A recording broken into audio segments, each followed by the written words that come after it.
Salut à tous et bienvenue dans la quotidienne. Et c'était la folie hier soir dans les rues de Londres pour célébrer la qualification historique de l'Angleterre en finale de l'Euro. Rendez-vous compte, ça faisait 55 ans que les Anglais attendaient de retrouver la finale d'une grande compétition. Et ce sera le cas ce dimanche face à l'Italie. Alors pour en arriver là, les Anglais ont souffert hier soir face aux Danois et se sont imposés en prolongation grâce à un penalty litigieux obtenu par Sterling. Mais la manière, les supporters anglais, ils en avaient rien à faire.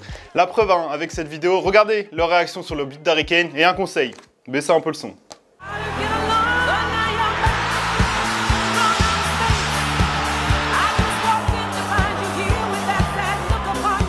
Alors les joueurs anglais, ils étaient forcément heureux au coup de sifflet final et cette joie se lisait sur leur visage à l'image de celui de Luke Shaw, encore une fois excellent hier, et qui veut désormais une seule chose, marquer l'histoire de son pays. Honestly, it's the best feeling ever, I think. You know, we kind of need to enjoy this moment now, but when we wake up tomorrow, we go again. We need to be ready. We've created history, but we don't want to stop here. Et du coup, c'est forcément notre question du jour, les amis. Qui va remporter cet Euro 2020? Plutôt l'Angleterre pour marquer l'histoire ou plutôt l'Italie pour un nouveau trophée? Deux commentaires sélectionnés demain. Mais l'actu du jour, ça se passe évidemment en France. Et oui les amis, c'est désormais officiel, Sergio Ramos est un joueur du Paris Saint-Germain. Le club parisien a officialisé ce matin la signature du défenseur espagnol qui est désormais lié au club pour les 2 prochaines saisons. Alors ça fait bizarre de voir Ramos avec un autre maillot que celui du Real, mais lui semble avoir désormais complètement tourné la page et a désormais un seul objectif, tout gagner avec Paris. Je suis très heureux de rejoindre le PSG. C'est un grand changement dans ma vie, un nouveau défi et un jour que je n'oublierai jamais. Je suis fier de faire partie de ce projet très ambitieux, je veux continuer à grandir avec Paris et aider l'équipe à gagner des titres. Alors si la signature a eu lieu officiellement ce matin, l'info avait largement fuité hier, la faute à nos collègues de Canal Supporters qui avaient posé leur tente hier toute la journée devant la Factory où Ramos était venu signer son contrat. Et quand le défenseur espagnol est sorti, forcément c'était bain de foule et autographe, la vie de star.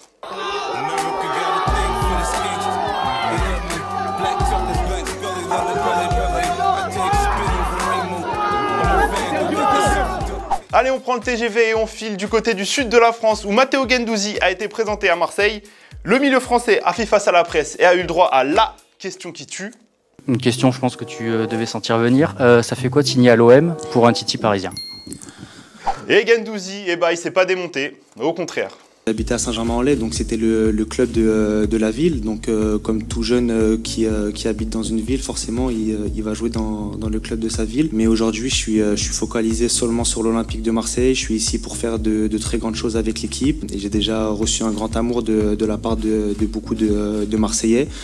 Alors Guendouzi n'était pas seul en conférence de presse, il était bien accompagné par le président du club, Pablo Longoria, qui a lui profité de l'occasion pour démonter la rumeur qui disait que Sampaoli avait appelé Ben Arfa pour prendre la température sur une possible arrivée à l'OM. Écoutez bien, ça balance. Après, sur la question de Ben Arfa, j'étais un peu étonné.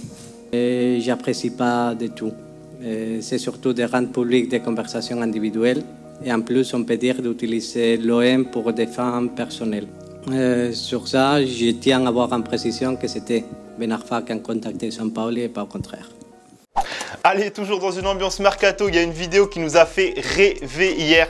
C'est celle d'Ibrahima Konaté qui est revenu chez lui dans son quartier de la Roquette après l'officialisation de son transfert à Liverpool. Et le mec a fait les choses en grand pour présenter son maillot à tous ses potes d'enfance et franchement, c'est que du bonheur.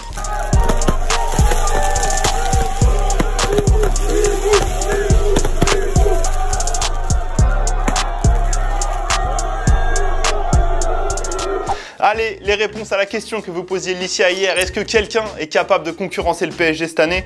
Pour toi Lolo, personne ne peut concurrencer Paris. Cette année, ils gardent leurs meilleurs joueurs, ils font un excellent mercato. Pour toi, Paris va tout rafler la saison prochaine.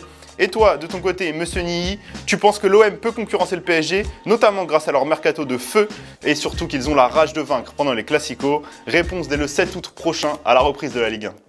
Allez, c'est déjà la fin de la quotidienne. Merci à tous de nous avoir suivis.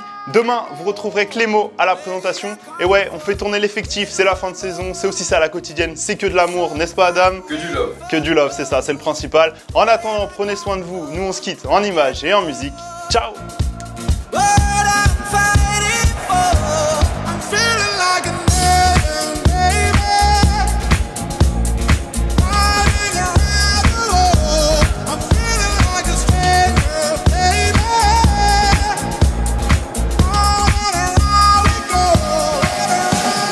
si tu veux en voir plus, t'as juste à cliquer ici, ouais, là, ou bien juste là. Et surtout, n'oublie pas de t'abonner. C'est ici et c'est gratuit.